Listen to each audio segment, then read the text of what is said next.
दोस्तों नमस्कार, मैं अजय पांडे एक बार फिर से आप सभी का स्वागत करता हूं अपने YouTube channel A to Z stories में। दोस्तों आज के इस वीडियो में हम एक ऐसे विषय पर बात करेंगे जिससे लोग बहुत डरते हैं, लेकिन सत्य वही है। गरुड़ पुराण के अनुसार मृत्यु के 24 घंटे बाद आत्मा जो है यमलोक से वापस अपने घर क्यों लौटती है। आइए आज इस बारे में चर्चा करेंगे। जो भी लेख है ये पुराण के गरुड़ पुराण में इस तरह से लिखा गया है। तो चलिए हम बात करते हैं कि गरुड़ पुराण में क्या लिखा गया है। दोस्तों जब कोई व्यक्ति मृत्यु के दरवाजे पर खड़ा होता है तो कहते हैं उस वक्त उसका मोह अपने प्राण के लिए कई गुना बढ़ जाता है। वह अपने सगे संबंधियों को देखकर इस कदर मोहग्रस्त हो जाता है कि इस संसार को छोड़कर जाने के लिए तैयार ही नहीं होता। लेकिन कोई कितनी भी कोशिश कर ले, मृत्यु के सच को बदल नहीं जा सकता। जब मनुष्य की आत्मा को मनुष्य के शरीर से खींचा जाता है तो यमराज उस आत्मा के कर्मों का हिसाब करने उसे पृथ्वी लोक से लेकर चली जाती है। लेकिन गरुड़ पुराण के अनुसार यमराज द्वारा आत्मा को ले जाने के बाद 24 घंटे बाद फिर से उसे धरती लोक पर लेकर आते हैं। पृथ्वी लोक पर आने के बाद यहाँ यमराज व्यक्ति के कर्मों का लेखा एक बार फिर से देखते हैं और उस 24 घंटे के लिए मनुष्य की आत्मा पृथ्वी पर विचरण करती है। यह प्रक्रिया आत्मा को उसके कर्मों का पुनः स्मरण कराने और उसे अगले जीवन के लिए तैयार करने के लिए होती है। इसके बाद आत्मा यमलोक की यात्रा शुरू करती है जो 13 दिनों तक चलती है।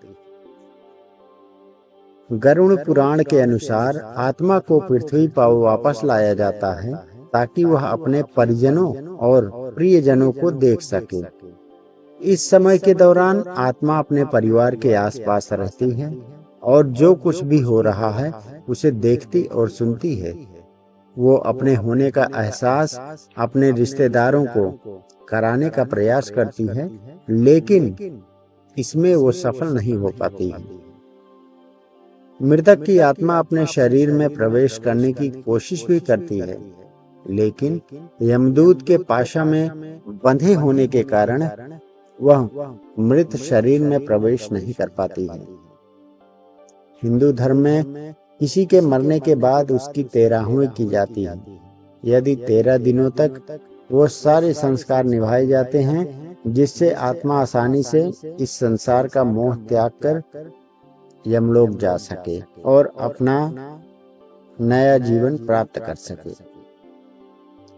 दोस्तों इन 13 दिनों के दौरान आत्मा इतनी कमजोर होती है कि वह अपने आगे की यात्रा करने में असमर्थ रहती है।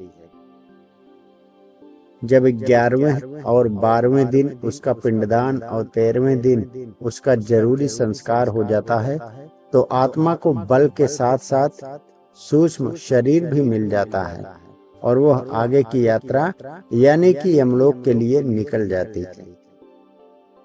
दोस्तों इस सफर को पूरा करने के लिए आत्मा को तकरीबन 1 साल लगता है। मान्यता है कि पिंडदान के समय दिया गया भोजन आत्मा को 1 साल तक शक्ति देता रहता है। यह भी कहा जाता है कि जिन आत्माओं का पिंडदान नहीं होता तो उसे यमदूत 13वें दिन जबरदस्ती घसीटते हुए यमलोक की ओर ले जाते हैं, जो आत्मा के लिए बेहद कष्टप्रद होता है। गरुड़ पुराण में ये भी बताया गया है कि अगर 13वीं के दिन मृतक के परिजनों द्वारा किया जाने वाला भोज कार्य कर्ज लेकर किया जाए तो आत्मा को कदापि शांति नहीं मिलती है।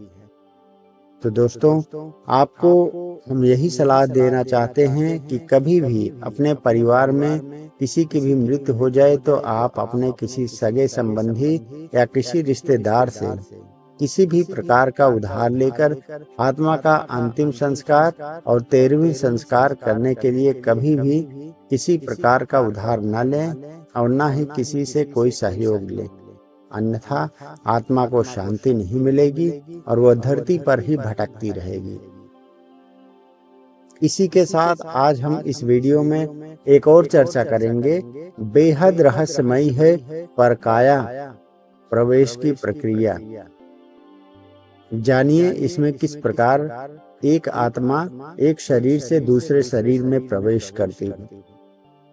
परकाया मीन्स जब इंसान की मृत्यु हो जाती है या जिंदा रहता है तो उसकी आत्मा एक शरीर से दूसरे शरीर में प्रवेश करवा दिया जाता है। ये सब एक आध्यात्मिक है, तो इस वीडियो में हम ये भी जानेंगे कि कैसे होता है ये। अध्यात्म में पुनर्जन्म के जैसे ही परकाया प्रवेश एक अद्भुत और रहस्यमयी विषय है। अध्यात्म में पुनर्जन्म के जैसे ही परकाया प्रवेश एक अद्भुत रहस्य और अद्भुत विषय भी है। परकाया का अर्थ होता है कि एक व्यक्ति अपने शरीर के बाहर दूसरे शरीर में प्रवेश कर सकता है। अर्थात जब एक सिद्ध योगी अपने योग साधना के बल से जीते जी किसी दूसरे के मृत या जीवित शरीर में सूक्ष्म रूप से प्रवेश कर जाता है तो उसे परकाया प्रवेश कहते हैं। इसके बारे में वेदांत और तंत्र शास्त्र में विस्तार से बताया गया है। प्राचीन समय में परकाया प्रवेश के कई उदाहरण मिलते हैं और आज के युग में कुछ ऐसे केस सामने आए हैं जो परकाया प्रवेश के सिद्धांत को कहीं न कहीं प्रमाणित कर रहे हैं। दोस्तों, एक ऐसी ही घटना उत्तर प्रदेश में हुई थी जहां एक शादीशुदा महिला के मृत्यु के तुरंत बाद किसी दूसरे की आत्मा उसके शरीर में प्रवेश कर गई थी। परकाया प्रवेश का एक बड़ा उदाहरण शंकराचार्य भी है।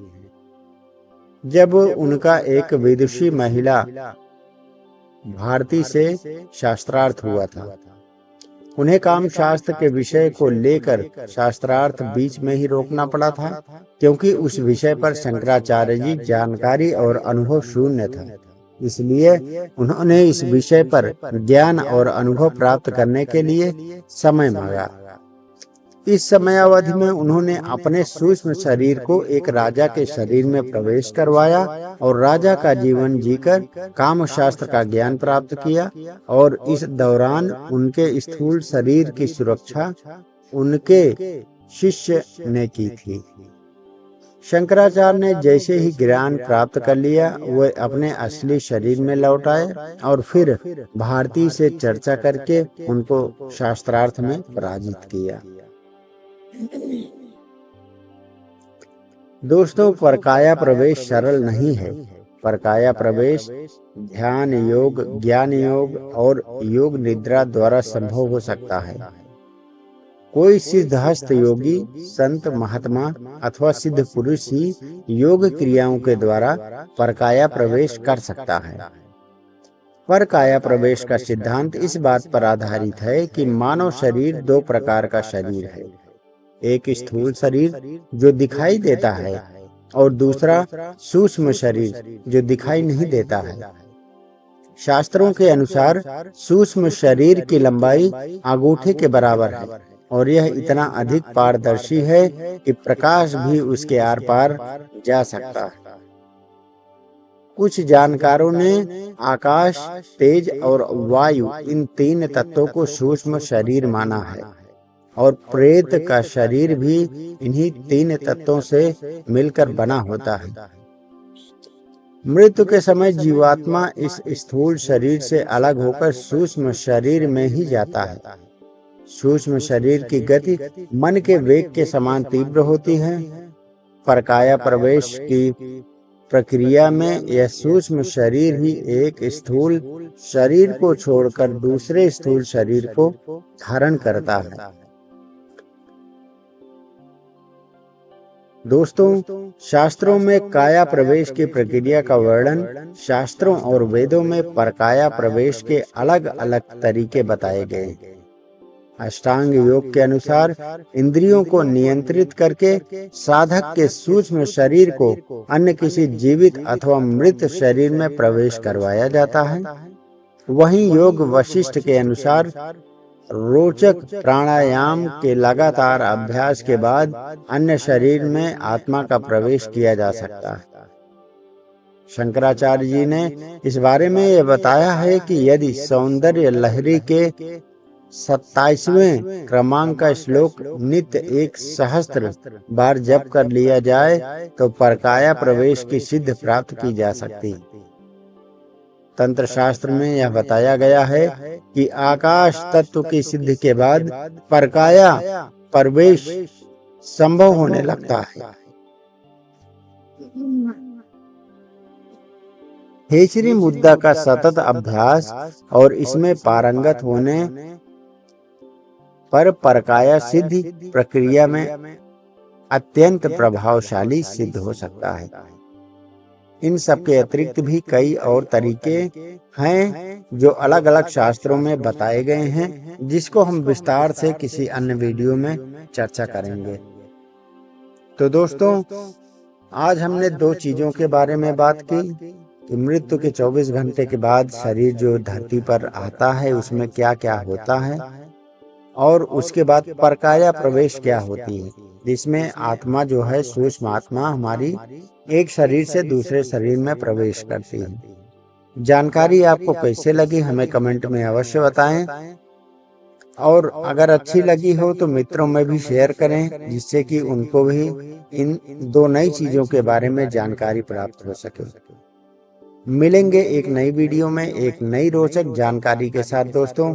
तब तक के लिए नमस्कार, प्रणाम, हर हर महादेव।